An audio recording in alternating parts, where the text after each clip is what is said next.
Heaviest possible उन्होंने satellite भेजा है, हैवीएस्ट पॉसिबल, जिसका 644 टन जिसका वेट, और उसमें 36 उन्होंने अपने सैटेलाइट भेजे हैं एक दफा में। 36 ब्रॉडबैंड कम्युनिकेशन सैटेलाइट्स जो हैं वो लॉन्च की हैं, और वो सुनने में आ रहा है कि सक्सेसफुली जो है वो अपनी जगह पे पहुंच गई हैं, जो कि इंटरनेशनल मीडिया जिसको रिपोर्ट कर रहा है। कहा जा रहा है कि ये एक और उनकी बड़ी कामयाबी। अगर मैं बात करूं अपने पड़ोसी मुल्क की, तो वो टेक्नोलॉजी में इतने एडवांस हो चुके हैं कि पूरी दुनिया, यूरोप जैसी कंट्रीज इंडिया की हेल्प ले रही हैं अपने सैटेलाइट्स को खला में बेचने के लिए। अभी दिवाली के मौके पर इंडिया की गवर्नमेंट ने अपने अवाम को एक बहुत बड़ा तोहफा दिया है। अब तक का दुनिया का सबसे बड़ा रॉकेट को लॉन्च किया, जिसके अंदर तकरीबन 36 सैटेलाइट्स थे, वो खला में भेज दिए। इधर भी हो कमाल ही किया लोगों ने।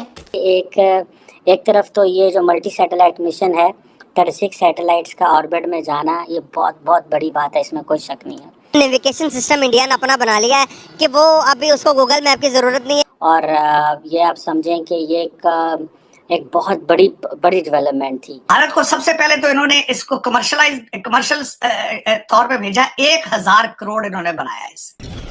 नमस्ते दोस्तों, जय हिंद। हिंदुस्तान स्पेशल में आपका स्वागत है दोस्तों। इसरो ने शनिवार और रविवार की रात 12:07 पर आंध्र प्रदेश के श्रीहरिकोटा के सतीश धवन अंतरिक्ष केंद्र से अपने सबसे भारी रॉकेट से 36 संचार उपग्रहों को लॉन्च किया।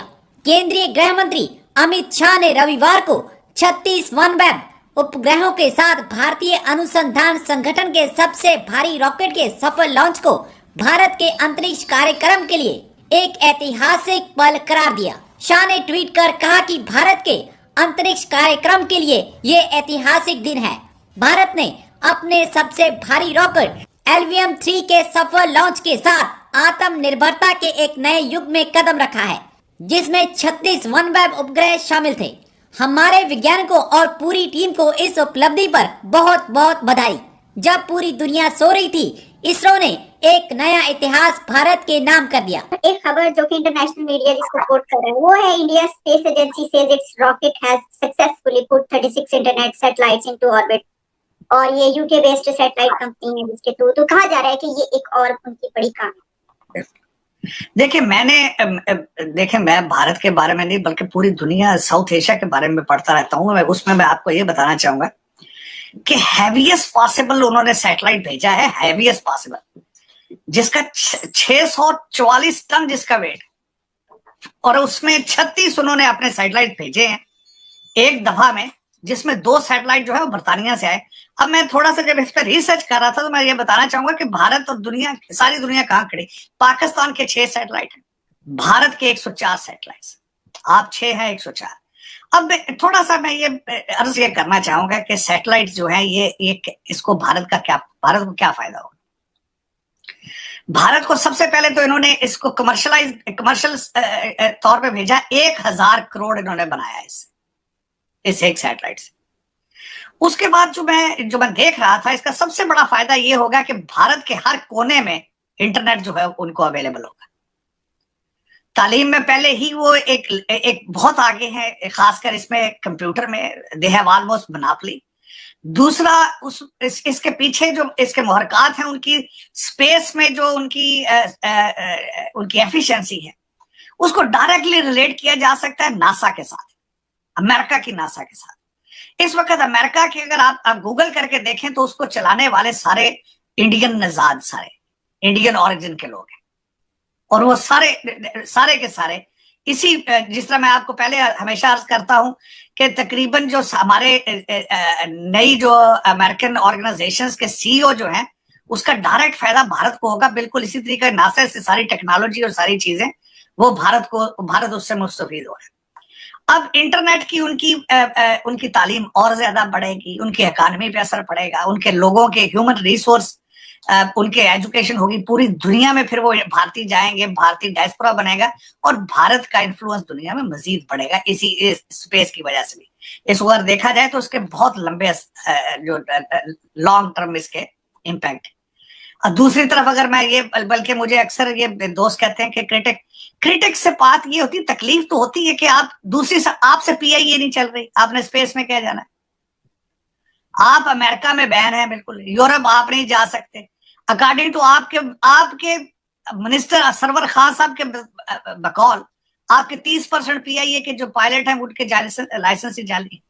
तो स्पेस में आपने क्या करना है जब आप एयरलाइन एक नहीं चला सकते, मैंने जिस तरह की पैरासिटामोल आपके कंट्री में इस वक्त नहीं मिल पा रही, तो आप स्पेस में क्या करेंगे आप।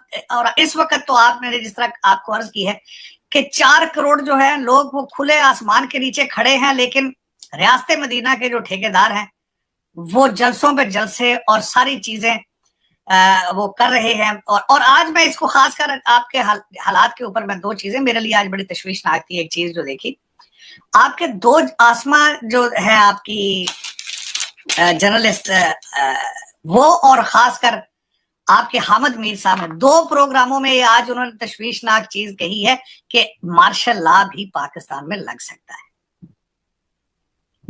दूसरी साइड पे सैटेलाइट्स हैं, दूसरी साइड पर चीजें, और आप कंपेयर करें आप कहाँ खड़े हैं कि आपके नवंबर में जो एक अपॉइंटमेंट के ऊपर जो पिछले 4 महीने से डेडलॉक है और वहां पे मार्शल लॉ भी लग सकता है। तो आप देख, आपका कंपैरिजन कोई नहीं है। मैं हमेशा ये कहता हूं, अब इस पॉइंट में मैं आ चुका हूं कि आपका कंपैरिजन इस वक्त ना बांग्लादेश से है ना भारत से है।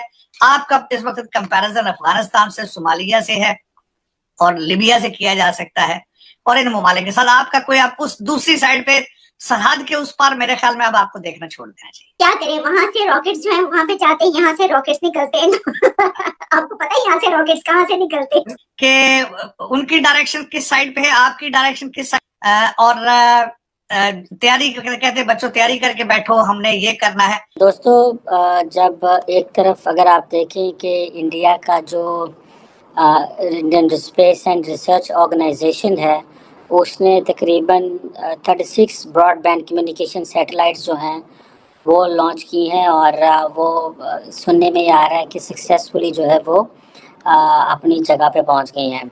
और ये एक पहला कमर्शियल मिशन था इंडियन इसरो का, एक हैवीएस्ट लॉन्चर जिसे समझा जाता है।